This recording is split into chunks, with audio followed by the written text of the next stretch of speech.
শ্রী কিংবা শ্রম। এই শব্দগুলোতে তালব্য শ-এর নিচে রফলা দিলে এর চেহারাই কিন্তু পাল্টে যায়। সঠিকভাবে তালব্য শ-এর নিচে রফলা দেওয়ার নিয়মটি দেখে নিন। তালব্য শ-এর নিচে রফলা দেওয়ার জন্য প্রথমে আমরা সুন্দর করে একটা তালব্য শ লিখে নিচ্ছি। তাহলে তালব্য শ লেখার জন্য প্রথমে আমরা সুন্দর করে একটা এক দেব, তারপর সেম সাইজের উল্টা করে আর একটা এক লিখে নেব।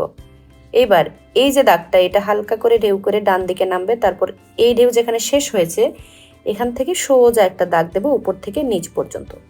ডান দিকে অর্ধমাত্রা দিয়ে দিলাম। এবার যেটা করব, এই যে নিচে যে দাগটা যেখানে শেষ হয়েছে এখান